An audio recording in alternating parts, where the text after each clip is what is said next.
All right, my friends, we are in grade 4, unit 6 quick practice. These are really going to really pay off. So do them religiously, do them every day. I really think that you are going to be grateful that you did. I think your students will build fluency and automaticity with important skills that you've introduced in class, but they just haven't had as much repetition with the tough parts of these fraction skills. So these are the types of counting things we want everyone to be fluent with.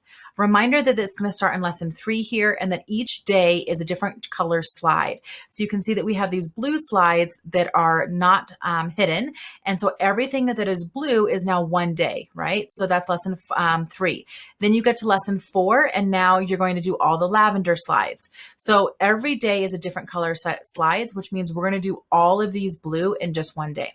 So taking a look here, I'm going to say boys and girls, count with me as we build with 4 of these 6. Ready? Count with me. 1/6, 2/6, 3/6, 4/6. Boys and girls, what fraction did we make? Class, 4/6. How did we make it? We know that 4/6 is 1/6 plus 1/6 plus 1/6 plus 1/6. Read it again one more time. 4/6 equals 1/6 plus 1/6 plus 1/6 plus 1/6. My friends, now we're going to cover up 4/6, and I want you to tell me what goes with 4/6. 6/6 is equivalent to 4/6 plus how many 6 to make 6/6, which is 1 whole. Think about it. Class, 2/6. Boys and girls, read it with me. 6/6 equals 4/6 plus 2/6. Boys and girls, now we have 6/6 equals 5/6. So let's make this go 5/6. Now let's decide what's going to go here. Read it with me and fill in the blank. 6/6 equals 5/6 plus, class, 1/6. 5/6 plus 1/6 equals 6/6, which equals 1 whole. That's a little bit of a tongue twister. So you can delete the clouds as students say it as we read it again, but rereading the entire comparison statement or equivalency is going to be a helpful tool for students. Just rereading it and making sense of what they've just seen. You can use the undo arrow. Now I'm tongue twisted. You can use the undo arrow to bring those clouds back to recover up what you need before you go to the next slide so they're ready for the next time. Now we're going to build a unit fraction with 3 of these fourths. Count with me. 1/4, 2/4, 3/4. Boys and girls, what fraction did we just make? Class, 3/4. Let's see if we're right. How did we make it? 3/4 is equivalent to, read it with me, 1/4 plus 1/4 plus 1/4. Read it one more time. 3/4 is equivalent to 1/4 plus 1/4 plus 1/4. Nice job. Let's put all those pieces back. Boys and girls, now we're going to stretch and add unit fractions to make, or fraction totals to make 1 whole. 4/4 is the same as 3/4. Let's cover up 3/4. Plus, think about it, class, 1/4. Let's see if we're right. 3/4 plus 1/4 equals 4/4, which equals 1 whole. 4/4 equals 2/4. Let's make this only cover 2/4. Plus, think about it, class, 2/4. You're right. Read it with me. 4/4 is equivalent to 2/4 plus 2/4. And then you'd continue on to do the final example. We'll put everything back. Now we have comparisons. Boys and girls, read it with me. 1/6 compared to 1/4. 1/6 is greater or less than 1/4. Class, you're going to say greater or less than. Think about it. Class, less than. And then I can have either students turn and talk, call on one student, small groups, How do you know that 1/6 is less than 1/4? I call on a student and they say 1/6 is less than 1/4 because when we use the comparison bar or the break apart stick here, and I line it up with 1/6, 1/4 goes past that. So here's how far 1/6 goes. 1/4 is a larger piece. How else do we know? Charlie, we know because the greater the denominator, the smaller the piece. So the 6 is the larger denominator, but it actually means it is the smaller the piece because it's the whole is cut into more pieces. Nice job. Let's read the entire comparison statement. 1/6 is less than 1/4. Now say 1/4. 1/4 is greater than 1/6. And then we would get to lesson 4 and it's going to stay the same. So all of that repeats itself. You continue to add unit fractions, which is a significant standard in 4th grade. And then you get to all the way down here to lesson 7. And now we're adding in those mixed numbers. Okay, so we're going to read this together. Boys and girls, read this with me. 2 3/5 plus 1 4/5 equals, think about it. Thumbs up when you know.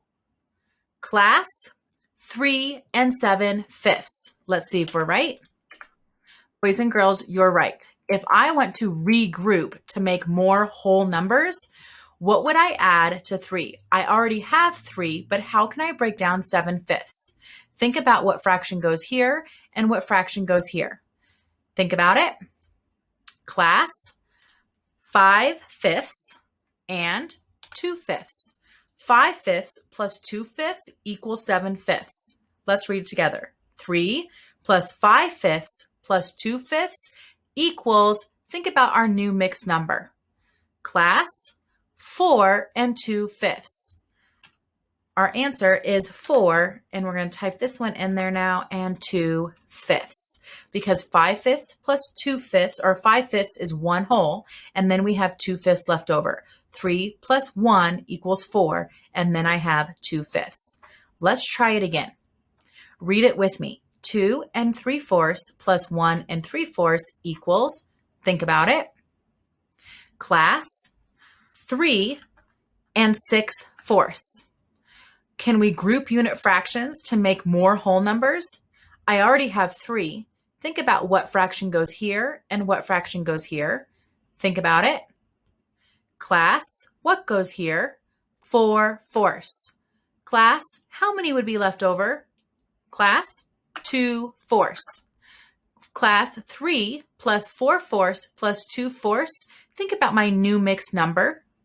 Class, 4 I forgot to type that in there. When you get to the last one, we have to type it in. 4 2/4. There we go. 4/4 is 1 whole. 3 plus 1 equals 4. And then we have 2/4 left over.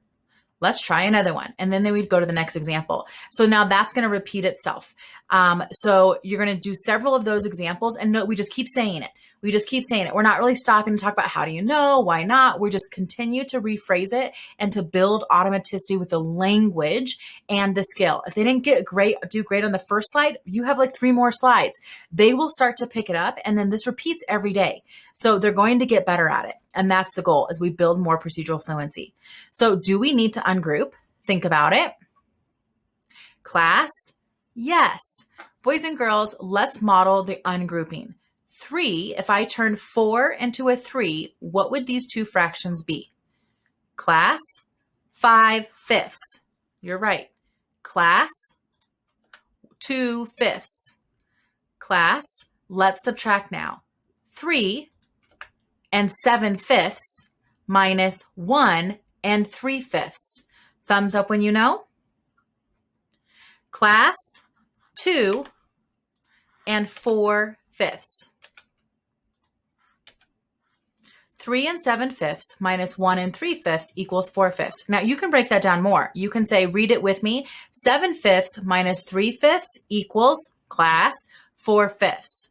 3 wholes minus 1 whole equals, class, 2 wholes. So you can do it step by step if you want to. The idea is that right here, they start to think about, okay, if I turn 4 into a 3, so I can ungroup, I'd ungroup the 4 to a 3, what would my 2 fractions be? 5/5 and 2/5. My new fraction over here is now 7/5. Can 7/5 take away 3/5? It can. Let's do the math. 7/5 minus 3/5 equals 4/5. So you'll continue to do that, my friends, the same type of thinking. You can move the covers where you want. It's just building that fluency, and you continue with the mixed numbers now all the way to lesson 10. Enjoy, my friends. The quick practices are really important to a student's procedural fluency. Keep them until 100% of your kids are mastered. They'll get the pattern of it. You'll be able to get through them quick, and the repetition will be extremely helpful. Have fun.